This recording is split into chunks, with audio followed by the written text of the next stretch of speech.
Hammaga xayrli kun. Direktlarimga rosa yozib yotibsizlar. Qo'lingizga nima bo'ldi? Qo'lingiz tuzaldimi? Yaxshi bo'lib qoldimi deb. O'rtalab 3-hafta ketyapti.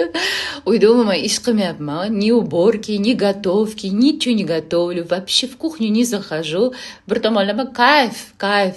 No ikkinchi tomondan, оказывается, больно kuygandan keyin qozon kabob qilgan edim. Shunda qopqonni olganimda shundoq par urib, ikkita barmog'im kuyib ketdi. Endi kuygandan keyin tam suvlar yig'ildi, bir nimalar, xullas dorilarni survaman, hammasini survaman, o'sha g'ozi yog'i ham, krem ham.